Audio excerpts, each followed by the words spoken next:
So for the convertible, it has this giant piece of foam right here, and we do not want to screw with this, because believe it or not, it does a really nice job of keeping the car nice and quiet. However, this area, not so much. Resin X went all in here, and he went a little crazy, added a bunch of little fingers, and then we used some of the egg crate foam to go in here and quiet this panel down. We also did that on, there's a lower panel that goes right here that we just saw. There's also some sound treatment that we put on that. So once we get the speakers, we can put this back in. With the rear speakers, yes way. Well, the rear with the rear speakers finally here to install, it's time to make the brackets.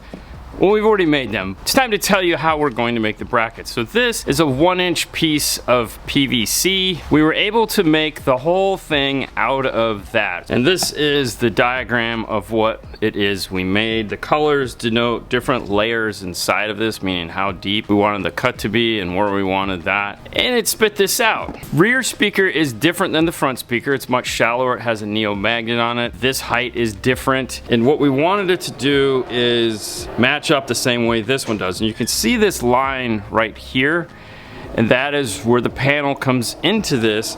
And when we compare it to ours, it lines up perfect, and it is going to sit right on top of this rubber piece right here. And this is rubber, so that's great. That means we won't have to put any foam on it. We're just going to put some foam here on the back. We'll get these screwed into the car. Do some more parking lot install.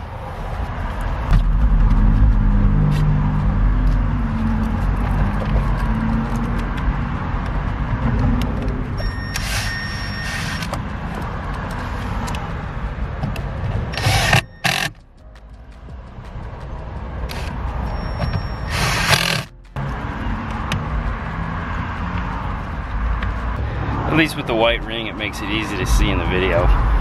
Now, unlike the rest of the screws in the vehicle back here, these are 8mm.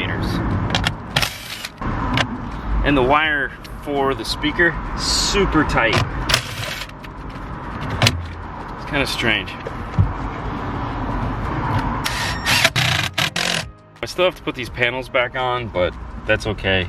It is the end of the day. This is the end of the week, actually. This is a Friday. We're getting ready to do the live show, just to give you an idea. So I'll end up taking these panels home with me tonight and putting them on in my garage, just so I can get them in. And then my plan is to stay up late. Wait, it's Saturday. Oh, it's not even Friday, it's Saturday. Oh my gosh. Anyways, my plan is to take the panels home, put them in, and then I'm gonna take the RTA home and tune it in the garage tonight. Maybe. We'll see how it goes. The tweeters for this install are the new Arc Audio AS100 27mm active system audiophile tweeters. That's a mouthful. Flipping it over to the back, we get some of the specifications on this guy. RMS power handling is 70 watts with a music power handling of 185 when using the proper crossover settings and setup. I like that. That's important because I don't think I've ever seen that before. It kind of tells you what it is you're doing. Like if you just think you're gonna put 1,000,000 watts to this without setting it up properly, you're confused. And sometimes we all are. Mounting depth is 0.427 inches. Cutout diameter is 1.66. Outer diameter is 1.44. And the frequency response is 1.8 to 20,000. And of course then they have cutaways, and they have a little slogan here that says, "My taste in music ranges from you need to listen to this to I know, please don't judge me." We've all been there. Opening the box up and removing the cardboard. They put a blocker piece over it so it doesn't get damaged. There is a mounting bracket made out of some very substantial metal, which is really nice, and a set screw. And that's about it for the tweeter. It comes in a flanged mount like so. There is a hole here in these 4 nipples. Now, one thing about this tweeter that is cool is that it is a convertible, meaning you can put this into the mid-range. You can make a set of coaxials. There's only the 3 speakers at current, the tweeter, the mid-range, and the mid-bass 6.5. There will be a 6x9 at some point, but you can take this and turn any of the mid-bass, the 6.5 now and the future 6x9, into a coaxial. We were gonna try to do that in my car. However, the mid-bass is too deep and it isn't gonna fit. The one thing that I noticed was immediately this is not designed to come off. It just doesn't pop off. However, it does come off. You do have to work it a little bit. You have to get a pry tool into here and slowly raise this up, and then this will come off of here and allow you to mount it into your car. Let's take a look at the A-pillars and I'll show you what I mean. On the Mustang, the tweeter is located here in this little area. There's a little grill that covers it that does actually pop out. The factory tweeter snaps into place from behind. This area is where we want to put the tweeter. Now the AS tweeter, as we showed you, has this lip on it. And after doing some digging and prodding and whatnot, with some careful prying, this piece actually does come off. You just have to go slow and work your way around, constantly spinning the tweeter, and eventually it'll just pop off, which is great because this is the right diameter to fit into that factory spot. We want to bolt it into place. We just don't want it to stick in there. So we came up with this piece here, which is designed to fit into the back of the tweeter. It has these little nodules on there, so this will attach right to it. It comes with a screw. We can screw that into place, and then we'll drill 2 holes in this and screw them into the factory tweeter spot, because we have this hole here and we have another hole over here, so those 2 holes we can use. Now there is these little teeth that are on here that need to be filed down just a little bit. There's 3 of them, and once those are filed down, the tweeter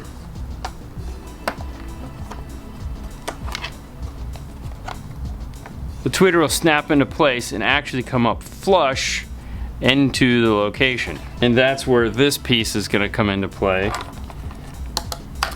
And it has a groove for the wire to come through, and so we just have to make sure we get this put into the right spot. And then this guy will go in here like so. But in order to do that, we need to heat these up and bend them into place. Simple heat gun will do.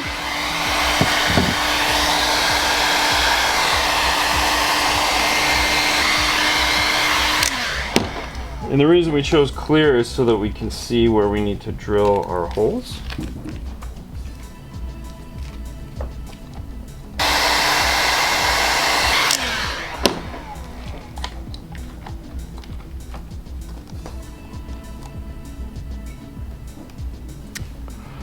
This stuff is super hot. I do recommend doing just one side at a time and giving it time to cool. These gloves have plastic on the tips, so they can stand a little bit of heat, which is nice. Once it's cooled enough, mark it with your Sharpie, and now we'll do the other side. That was good.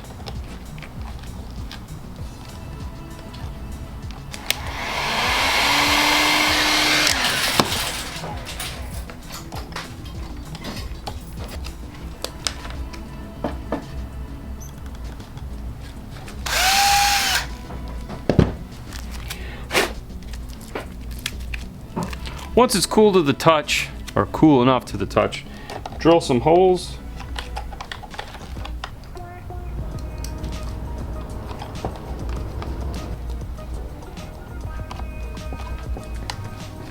Grab the screw out of the back brace piece. And we'll use that to lock the tweeter into place. And there we have it. Our tweeters are done. I leave this off until last so I can make sure everything is lined up the way it's supposed to. And now we can just snap this back into place. And there we have it. We'll get this done on the other one and get these put back into the car.